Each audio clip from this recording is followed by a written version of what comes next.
சற்றுமுன் கிடைக்கப்பெற்ற மிக மிக முக்கியமான செய்தி ஒன்று வெளியாகி உள்ளது. அதிகாலையில் பன்னீர்செல்வத்திற்கு வந்த நல்ல செய்தி.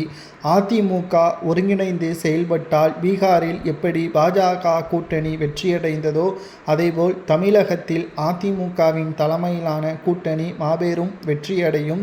234 தொகுதிகளில் 200 தொகுதிகளுக்கு மேலாக அதிமுக வெற்றியடையும் என்று பாஜக மேலிடம் தெரிவித்துள்ளது. மேலும் பிரதமர் மோடி அவர்கள் கோயம்புத்தூரிற்கு வருகை தர உள்ளார். அப்பொழுது OPS அவர்களையும் எடப்பாடி பழனிசாமி அவர்களையும் ஒரே அறையில் சந்திக்க உள்ளார். இவர்களுக்கிடையே இருக்கக்கூடிய பிரச்சனைகளை பேசி தீர்க்க உள்ளார் என்ற தகவலும் தெரிய வருகிறது.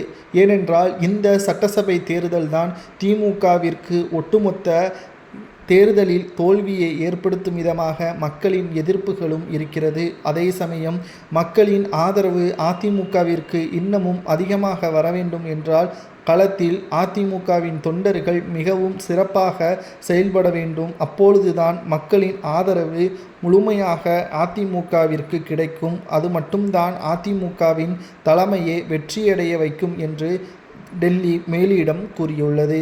மேலும் அமித்ஷா அவர்களும் இதைத்தான் கூறியுள்ளார். எடப்பாடி இதற்கு மறுப்பு தெரிவித்து விட்டார்.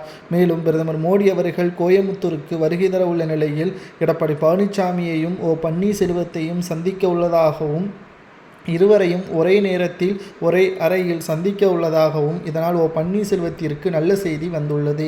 மேலும் அவர் ஏற்கனவே கூறியபடி 6 மாதத்திற்குள்ளாகவே நாங்கள் அதிமுகவில் இணைக்கப்படுவோம், அதிமுக வெற்றியடையும் என்பதை OPS அவர்கள் தெளிவாக கூறியிருந்தார் அல்லவா. தற்பொழுது எடப்பாடி பழனிசாமி அவர்கள் விடாப்பிடியாக இவர்களை அனுமதிக்க முடியாது என்று கூறுவதற்கு ஒரே காரணம் அவரது பொதுச்செயலாளர் பதவி பறிபோகிவிடும் என்ற அச்சம்தான். இதற்கு OPS அவர்களிடம் மோடி அவர்கள் பொதுச்செயலாளராக எடப்பாடியை பயணித்து கொள்ளட்டும், அதிமுக வெற்றியடைய வேண்டும் என்பதற்காக நீங்கள் இதற்கு உடன்பட வேண்டும் என்று தெரிவிக்க உள்ளதாகவும் இதற்கு OPS அவர்கள் சம்மதம் தெரிவிப்பார் என்ற இரகசிய தகவல்களும் கிடைக்கப்பெற்றுள்ளது.